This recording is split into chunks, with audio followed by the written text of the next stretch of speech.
bukan tidak mungkin itu akan jadi permasalahan suatu waktu nanti, sengketa tersendiri, proses pencalonan yang curang sehingga mengubah hasil pemilu bisa dimasukkan. Misalnya Mas Gibran ini nyalon, andaikan misalkan Ya. terus misalkan menang, terus ada pihak yang nggak terima, dia akan menggugat bahwa Dia sebenarnya akan mempermasalahkan putusan ini. pencalonan Gibran harusnya Tidak nggak sah sah. karena putusannya Bukan gubernur. Kita ingin Pak Anwar Usman dan hakim-hakim konstitusi lainnya memikirkan dampaknya dan bertanggung jawab untuk rakyat Indonesia, baik yang sekarang maupun yang akan datang akibat putusannya. Oleh karena itu, Paman, pulanglah ke desa. Saya pikir masih banyak kesempatan, masih banyak pekerjaan yang harus dituntaskan. Kenapa harus buru-buru? Apa karena Bapak mau segera berakhir? Bagi saya, Gibran bukanlah Jokowi dan harusnya Gibran menunjukkan tanpa Jokowi dia juga bisa. Dan yang paling top itu kalau Gibran bilang, silahkan putusan bilang apa, saya tetap mau. tidak maju. Wow. Yes.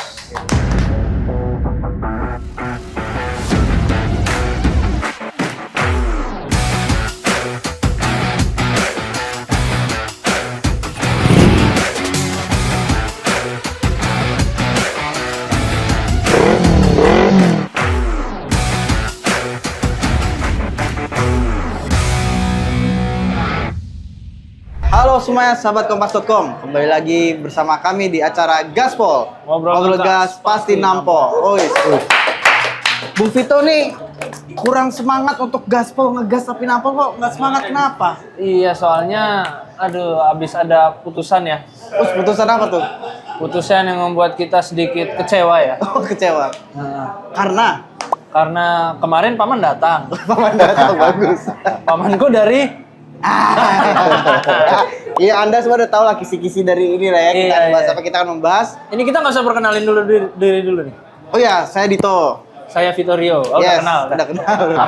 Iya, kita akan bahas putusan Mahkamah Konstitusi yang pada akhirnya setelah sekian bulan mungkin ya bergulir, akhirnya menemukan ujungnya bahwa sosok di bawah 40 tahun bisa jadi capres atau cawapres selama pernah menjadi pejabat yang dipilih lewat pemilihan umum ya. Bisa gubernur, wali kota, bupati, ataupun Caleg. anggota DPR lah ya, anggota DPR. DPRD. Nah, untuk membahas ini kita udah kedatangan siapa nih, Vito?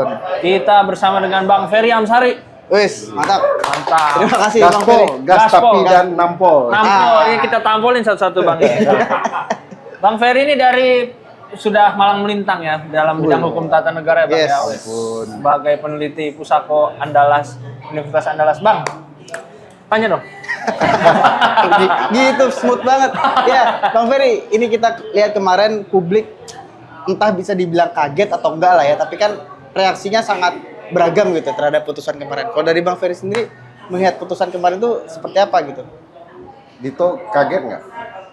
Kalau saya lebih di prank sebenarnya. Saya juga merasa hal yang Awalnya sama. lumayan happy lah gitu ya, cuma akhirnya ya ternyata begitu hasilnya. Tiga putusan pertama menurut saya itu sesuai dengan aspirasi publik ya. Ya. MK bicara perlindungan konstitusional, fairness dalam pemilu dan segala macam. Tapi memang tidak ada yang menyangka dan menyana Ya. putusan nomor 90 PUU 21 Romawi 2023 ini. Karena itu jauh sekali berseberangan dengan putusan 3 awal. Yap. Karena hakim yang awalnya minoritas tiba-tiba menjadi mayoritas di putusan 90. Dan tentu saja saya jujur saja merasa dikerjain ya. Nunggu pagi-pagi dan bagus. Ya. Ternyata ujungnya ini. Dan kalau di konsep MK dalam membacakan putusan selalu untuk objek yang sama, MK itu menggabungkan pembacaannya dan putusan selalu bersandar kepada putusan pertama. Semua akan ngikutin tuh. Ya. Tidak mungkin berbeda karena objeknya sama. Iya. Nah ini 1, 2, 3 beda-beda. Ya. 4 beda lagi, beda sama sekali 180 derajat. Yang 5 dan 6 mengikuti yang 4. Ya. Seperti kebiasaan MK.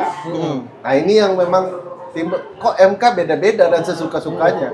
Makanya wajar ada hakim yang merasa bingung sebingung-bingungnya dengan MK sendiri gitu ya. Iya. Itu hakimnya bingung, kita lebih Apalagi bingung lagi. kita. Iya. Memang Kita akan nggak bingung kalau udah di surga, kata Aldi Taher juga.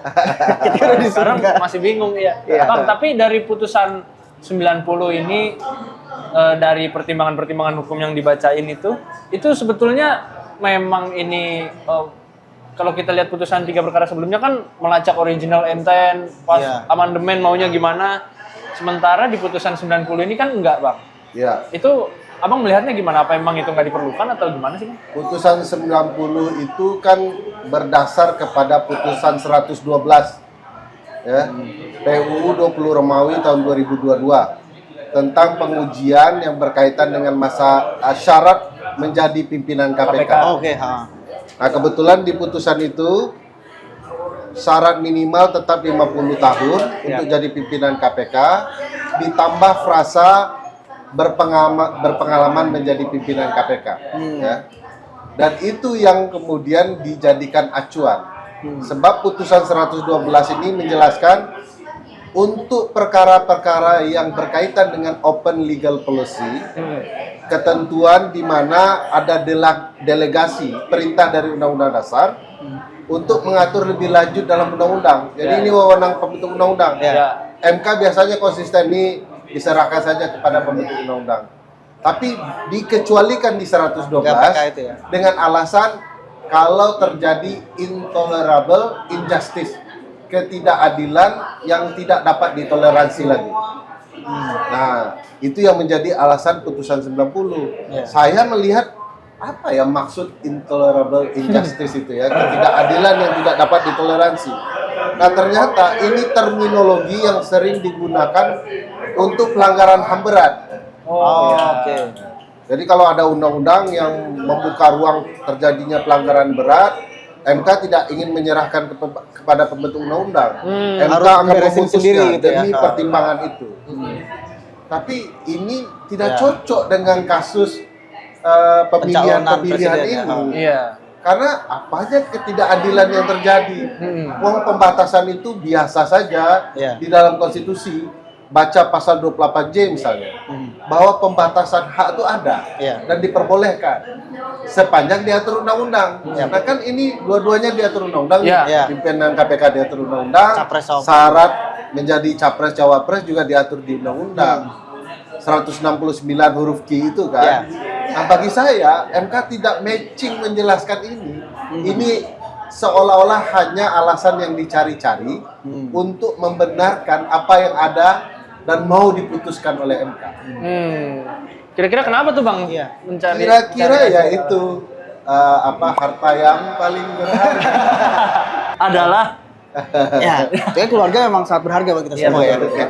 Pak, tapi begini, ini kan seperti Bang Ferry sebutkan bahwa ini objeknya sama.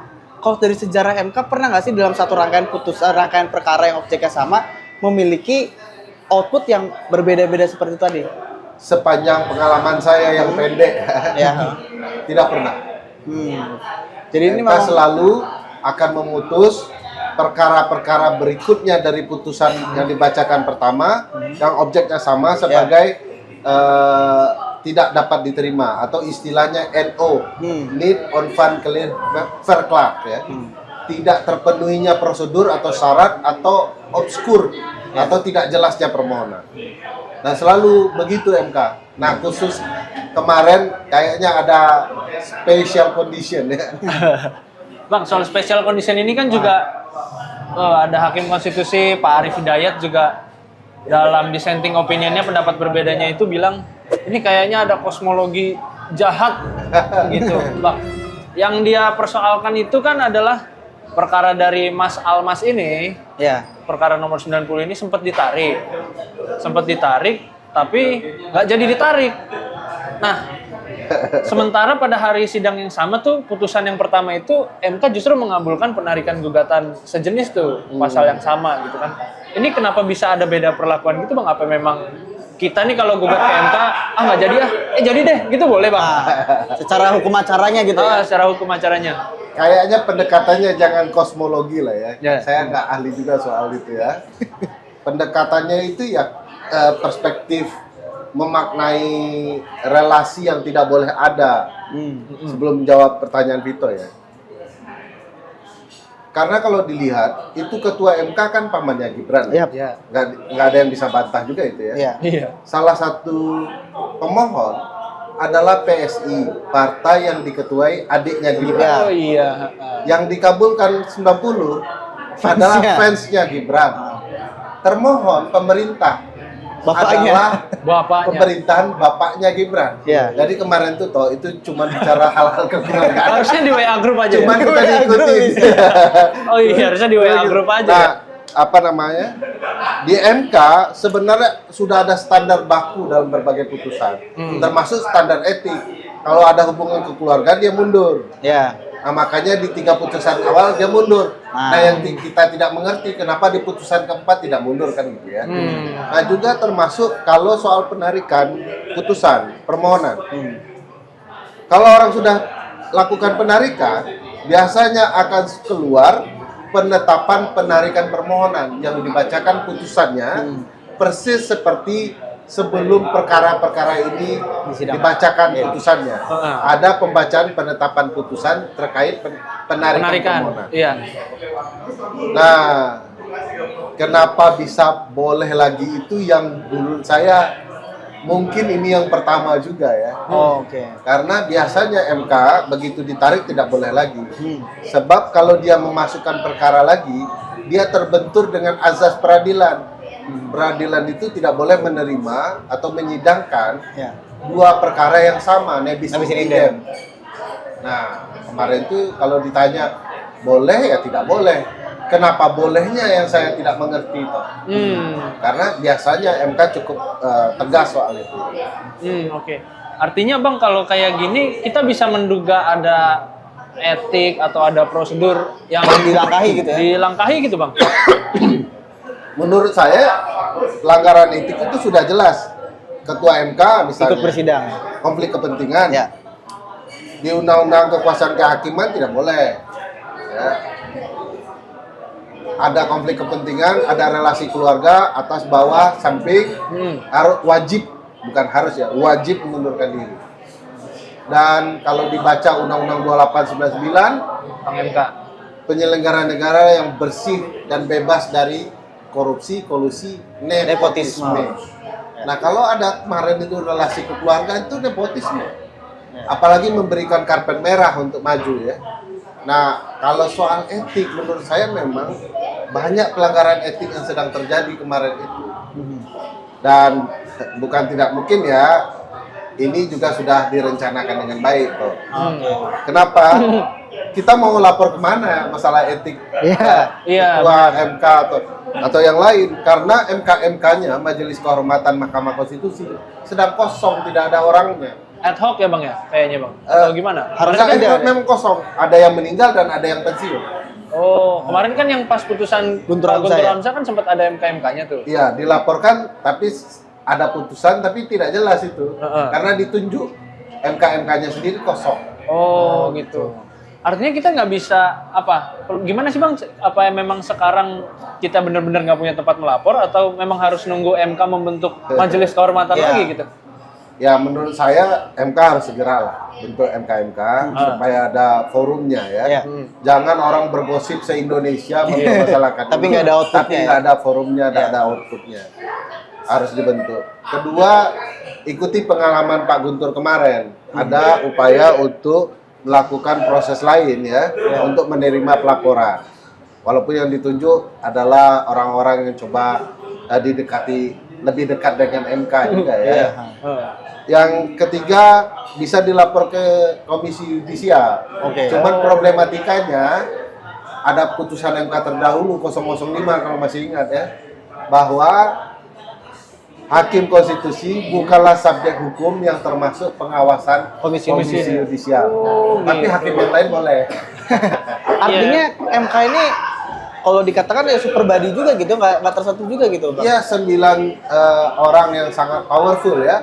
Makanya almarhum Prof. Sachito Raharjo bilang itu 9 hakim konstitusi itu mulutnya bisa menyemburkan lidah api ketatanegaraan politik gitu. Oh iya. Nah ini kerasa sekarang. Ini kerasa kebakar ya Bang. Kebakar semua.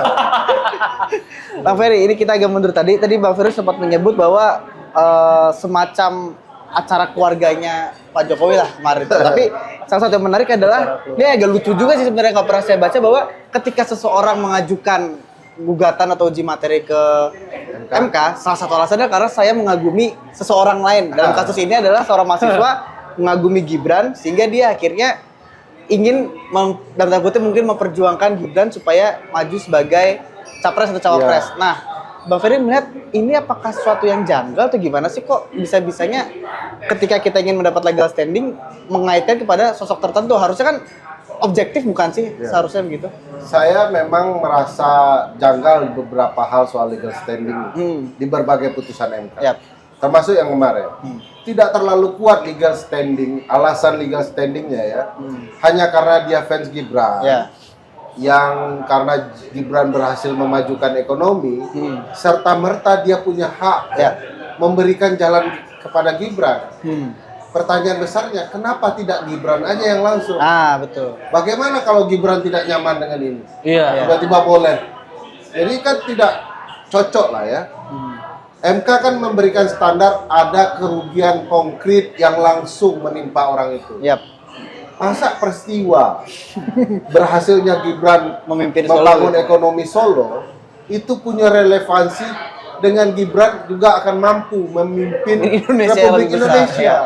Kan jauh sekali ceritanya. Ya. Dan nggak bisa jadi alasan keberhasilan di Solo untuk hak dia. Makanya ini terlalu menyederhanakan. Jangan-jangan MK sebenarnya memang sudah punya putusan sebelum pemohon masuk. Oh, Nah, oke. tinggal menunggu saja. Ada yang cocok dalil-dalilnya ya. Oh. Karena ada beberapa perkara juga MK itu sering misalnya mengabaikan permohonan. Ya. Kalau masyarakat sipil tuh diteliti betul itu apanya ya legal standingnya. Misalnya sekarang tidak boleh masyarakat sipil bawa NPWP nomor pokok wajib pajak untuk menguji undang-undang kecuali terhadap undang-undang yang berkaitan dengan keuangan negara. Oke. Konkret harus jelas nih. Iya. Walaupun saya merasa aneh juga MK Iya. itu. Nah, apa alasannya yang si Almas ini ya? Iya. Tiba-tiba ada kerugian konkret di Iya. dirinya. Ada 280 juta warga negara Indonesia kalau mengajukan permohonan Iya. dengan alasan suka dengan kepala Iya, daerah tertentu, ini hancur MK. Iya. Dan MK sepertinya menyederhanakan masalahnya. Dan menyederhanakan itu karena relasi Karena keluarga itu tadi bisa jadi. butuh karpet merah dan jembatan emas menuju proses pencalonan tanggal 19. Bang, tapi sebentar. Ini sekarang terkait relasi ini. Tapi kan MK itu nggak cuma Anwar Usman seorang, ada 8 hakim lain yang Yes. mungkin bisa dikoreksi apakah kolektif kolegial itu sebenarnya kurang paham sebenarnya. Tapi mungkin harusnya agak setara karena namanya hakim begitu ya. Seberapa berpengaruh sih seseorang ketuanya punya kedekatan dengan keluarga presiden tapi bisa mempengaruhi 8 hakim yang lainnya? Dimulai dengan menjawab secara sederhana. Segala jabatan yang diperebutkan, Ya. biasanya ada powerfulnya, ada powernya. Yap. Nah, kalau bicara soal posisi 9 hakim dalam memutus, mereka setara. Ya.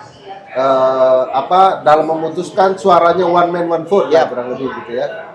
Tetapi dalam mekanisme dan prosedur, ketua MK itu sangat menentukan komposisi. Oh, Misalnya, dia akan selalu mulai RPH dengan bagaimana tanggapan respon orang dan putusan 8 hakim yang lain. Di ujung, kalau dia split decision jadi 4-4, ya. ketua MK sangat menentukan cerita Oke. apakah dikabulkan tidak dikabulkan permohonan. Oke. Ya, sangat menentukan. Ya. Kenapa metodenya ketua terakhir? Supaya orang menghormati putusan ketua. Ya, karena terakhir. Dia sangat menentukan dan ketua bisa menjaga marwahnya juga. Dulu katanya kalau sudah 5-3 gitu ya. Lalu kalau 5-3 itu hakim ketua itu biasanya nempel ke 5 aja. Suara Karena terbanyak kalau aja. dia 4, orang akan melihat wah marwahnya ketua MK Atau kok disenting? disenting begitu segala macam. Jadi ini juga bagian strategi ya untuk kemudian MK menjaga marwah ketua dan marwah lembaga juga terjaga. Tapi di akhir-akhir ini seringkali putusan ketua malah merusak marwah lembaga. Ini problematika.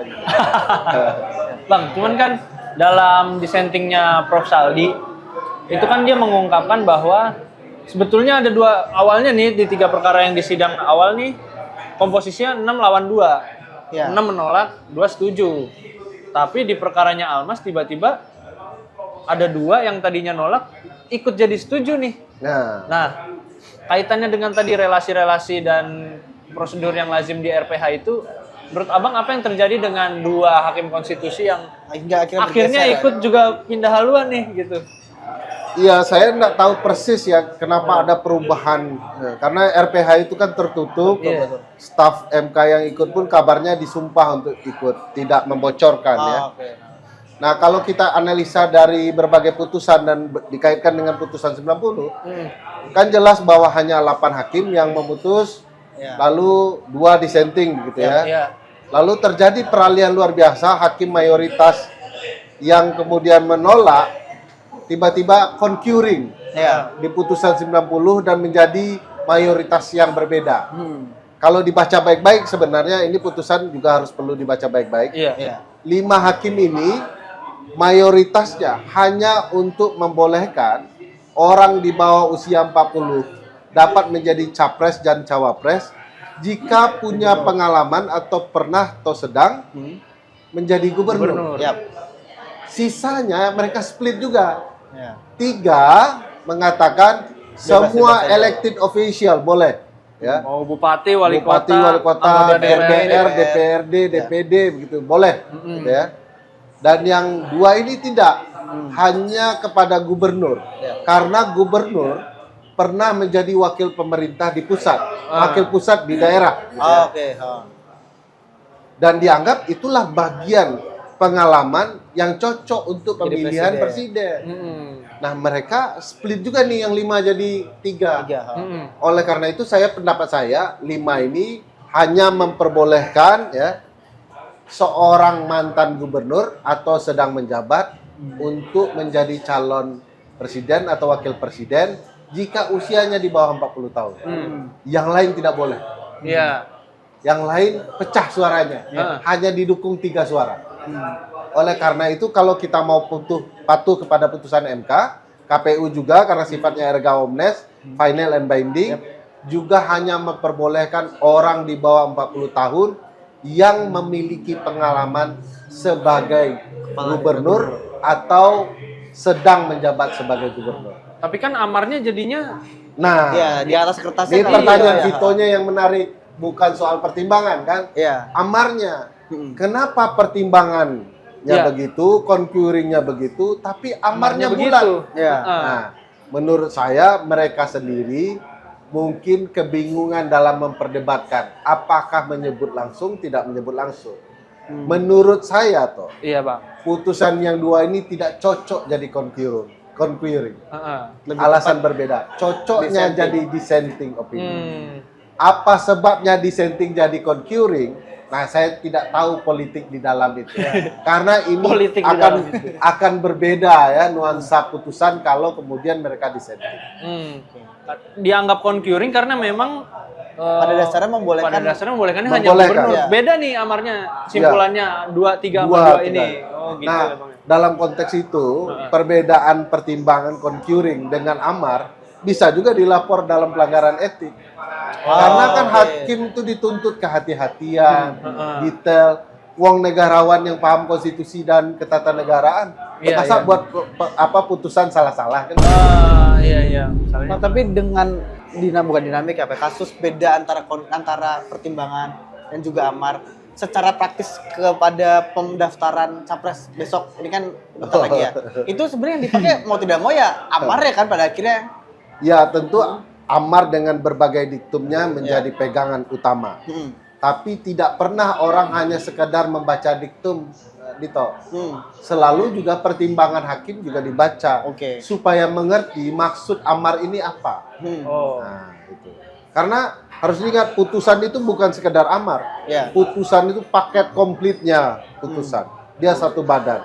Jadi untuk paham diktum, baca dulu pertimbangan, baca dulu concurringnya.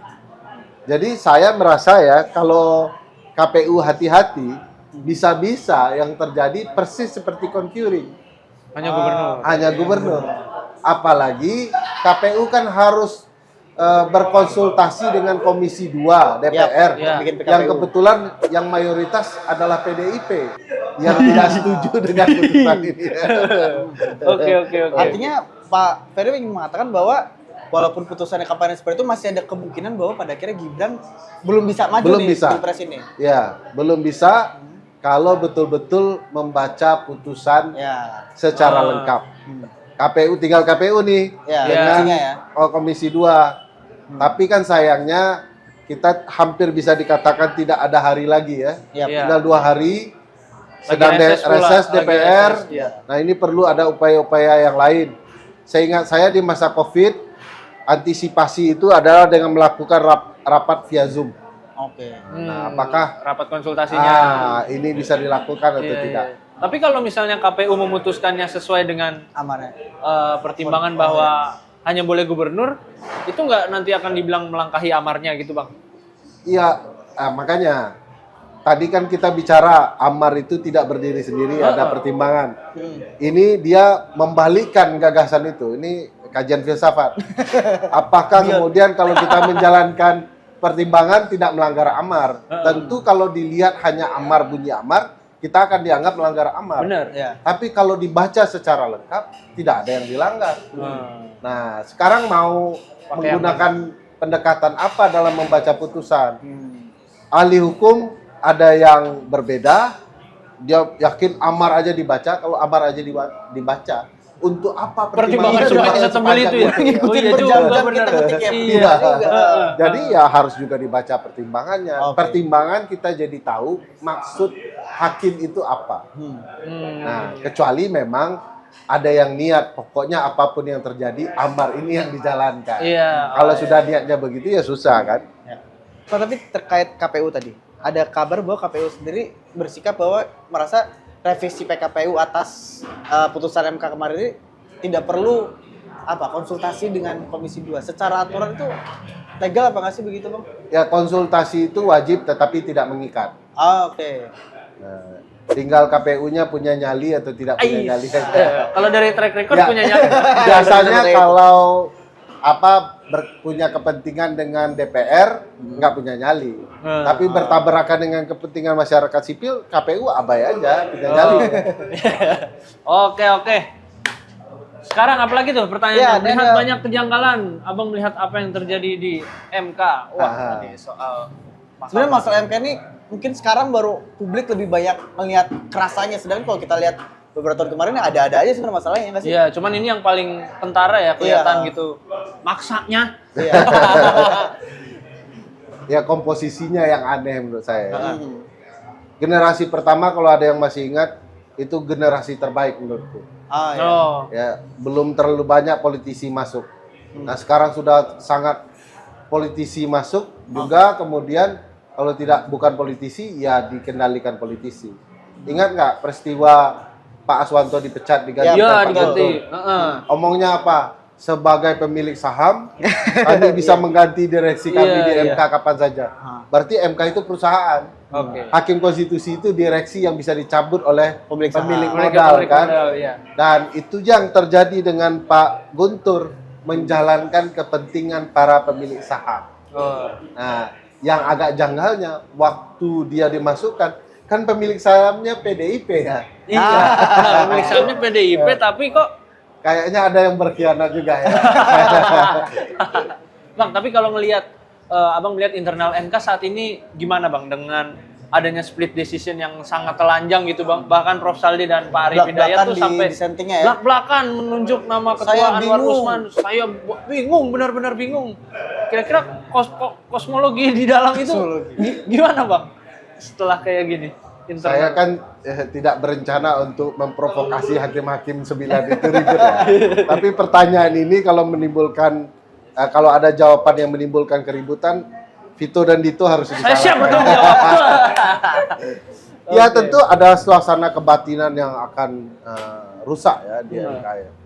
Tetapi harus dipelajari psikologi hakim di berbagai lembaga puncak kekuasaan kehakiman itu yang model-model MK ya memang ada perbedaan-perbedaan. Biasanya ketajaman berpikir hakim diadu dengan hakim yang lain.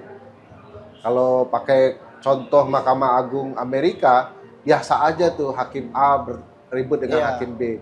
Saya tuh suka sekali ya ribut dengan Ginsburg gitu ya. Lihat mereka bertarung. Tetapi pertarungan mereka itu selalu bicara kekonsistenan bersikap dalam putusan. Jadi kalau dia punya sudut pandang hukum, misalnya sangat patuh kepada norma undang-undang dasar, dia akan konsisten itu aja yang dia bicarakan ya. Tidak akan berubah-ubah. Lawannya progresif, dia melihat kebutuhan hukum di masyarakat.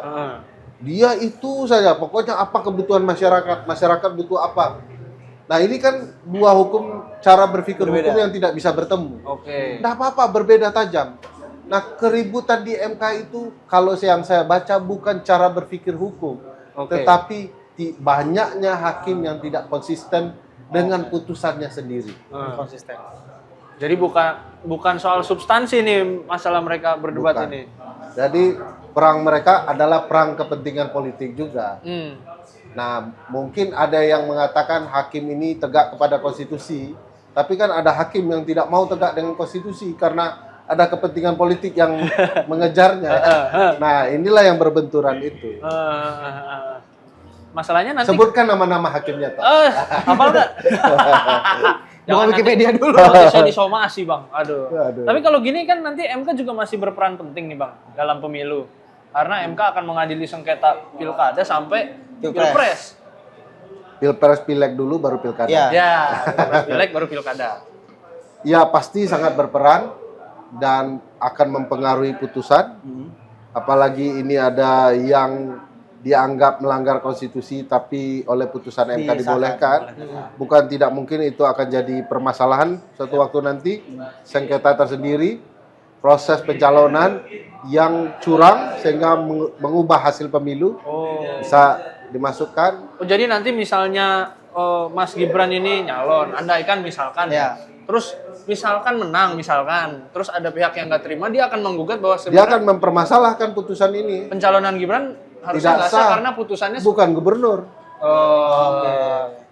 Gitu, dan itu bisa jadi bahan sengketa ya, Bang. Bisa. Tapi kan yang ngadilin sengketanya omnya Ini lagi. Hari Minggu paman datang. Aduh.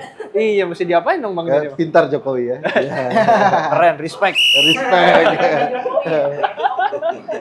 Bang, tapi terkait ini mungkin buat ke depan juga, what's next-nya seperti tadi disinggung si Vito. Ini kan banyak yang menduga bahwa, bukan menduga ya, mungkin menuding ada semacam orkestrasi lah di dalam politik ini dengan menyerempet-nyerempet, menarik-narik MK begitu. Bahasa Dito kurang tepat toh. Ayo, yang lebih tepat apa? Bukan orkestrasi, tapi mencawe-cawe. Karena itu yang beken beberapa bulan belakangan. Saya percaya ya kalau presiden tidak menyadari peran konstitusionalnya, dia akan melewati batas yang luar biasa. Harus diingat dalam sistem presidensial itu toh, kekuasaan presiden itu seperti raja tapi dibatasi konstitusi. Kalau dia melewati konstitusi, dia sudah merasa dirinya seperti raja. Dia akan melewati batas-batas yang dilarang. Dan setiap kekuasaan yang berlebihan, pasti ada penyimpangan yang besar. Nah, kalau kemudian presiden melakukan orkestrasi yang jauh dari nilai-nilai konstitusi, ya kita semua akan dirugikan. Kalau cara dia mencawe-cawe itu untuk melindungi anaknya, ya kita akan melihat rezim despotik baru lahir, rezim sayang anak baru akan muncul, dan itu akan sangat berbahaya bagi demokrasi kita. Jadi ya janganlah cawe-cawe yang kemudian melanggar nilai-nilai konstitusi. Sepanjang cawe-cawe yang dibolehkan konstitusi ya boleh. Apakah boleh presiden mendukung calon presiden lain? Boleh. Tidak dilarang. Orang dia petugas partai, orang partai, masa tidak boleh mendukung kan? Aspirasi juga pasti punya. Tetapi yang tidak boleh, dia menggunakan kekuasaannya, fasilitas yang ada dia miliki untuk menguntungkan calon-calon tertentu. Tidak boleh. Tapi masalahnya kan Pak Jokowi juga kemarin di China juga bilangnya, saya nggak mau ikut campur, nanti saya dibilang ngurusin yudikatif juga lagi gitu. Pak Jokowi itu kelebihannya. Oh. Bicara ke barat, hasilnya di timur. Gila, Bang. Lantas dengan apa perbuatan inkonstitusional seperti itu tadi yang disebut bahwa selalu sekarang apa sih yang bisa dilakukan mungkin dari kita sebagai masyarakat ya untuk menunjukkan bahwa lu nggak bisa lagi nih cawe-cawe seperti itu gitu. Ya, publik itu punya tradisi politik sendiri yang harus dia ciptakan. Namanya rekayasa politik oleh publik gitu ya. Di beberapa negara maju, misalnya orang sudah tidak nyaman dengan kepemimpinan Demokrat di Amerika 10 tahun. Iya. Abong, semua nih Demokrat 10 tahun. Bondong ke Republik. Mereka sepakat mengganti jadi Republik. Otomatis saja itu publik. Iya. Terutama swing voters ya. Ya. Anak-anak muda penentu dia akan alihkan. Nah, kita harus punya itu. Ini 10 tahun ini semua hal dinikmati oleh keluarga tertentu misalnya. Ya. Keluarga cemara tertentu misalnya. Ya ganti gitu ya. Itu bukan karena kita mau condong kepada orang lain, calon-calon lain.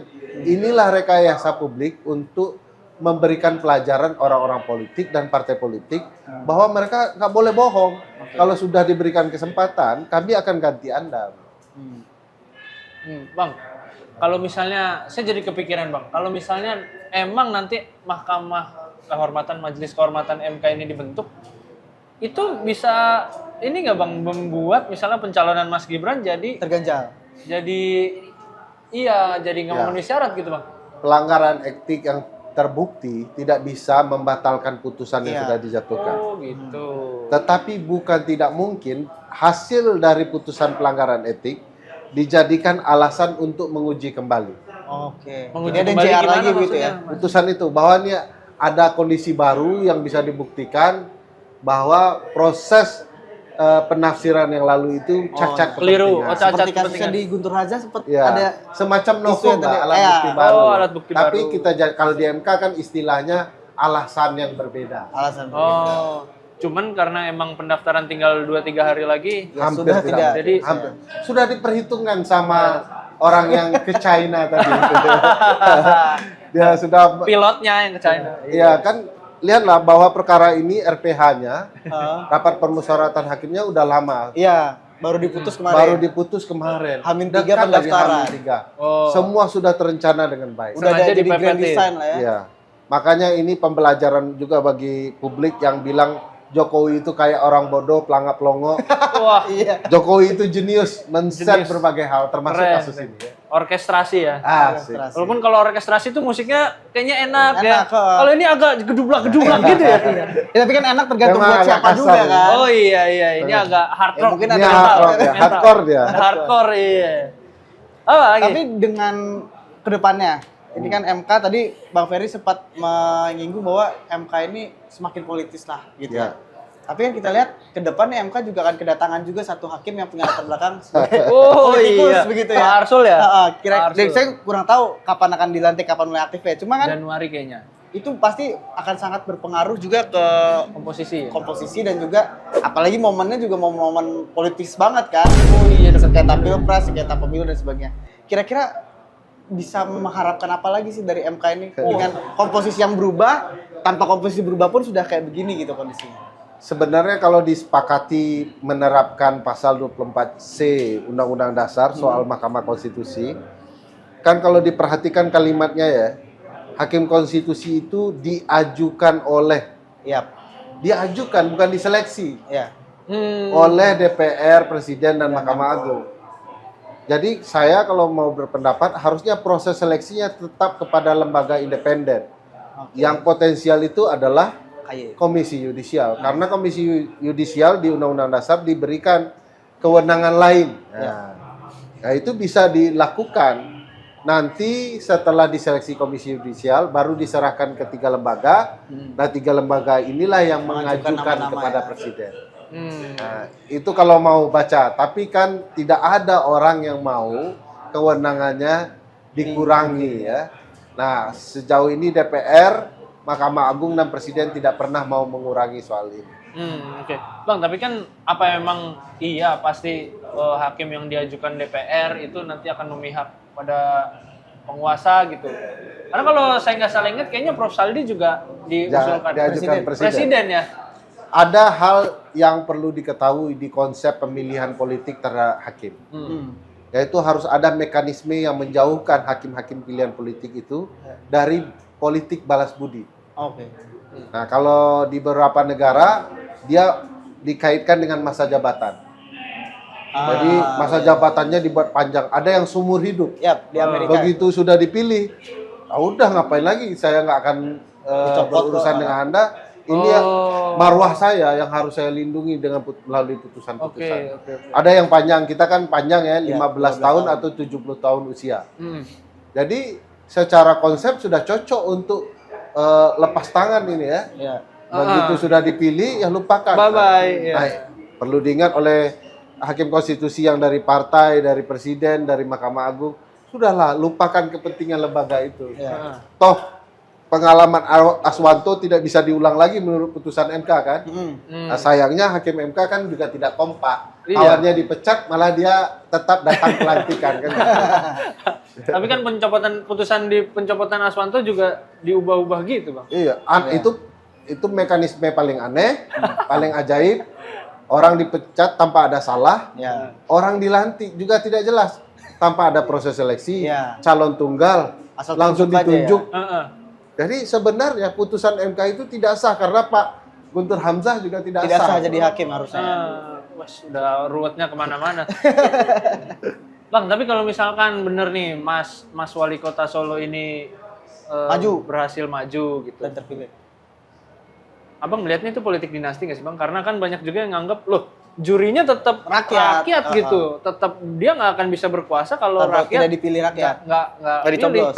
Ada berbagai kerusakan yang diciptakan putusan ini. Salah satunya sistem demokrasi internal partai politik. Ya. Oh, Di internal partai itu harus ada mekanisme kapan orang bisa jadi kandidat. Ya. Nggak ujuk-ujuk begitu ya. Misalnya dia berpengalaman di partai, sudah bertahun-tahun di partai ya. Melewati tahapan kalau ingin jadi gubernur, wali kota dulu. Kalau mau jadi DPR RI atau DPRD presiden, DPRD jadi dulu. kepala daerah atau DPRD provinsi dulu gitu ya.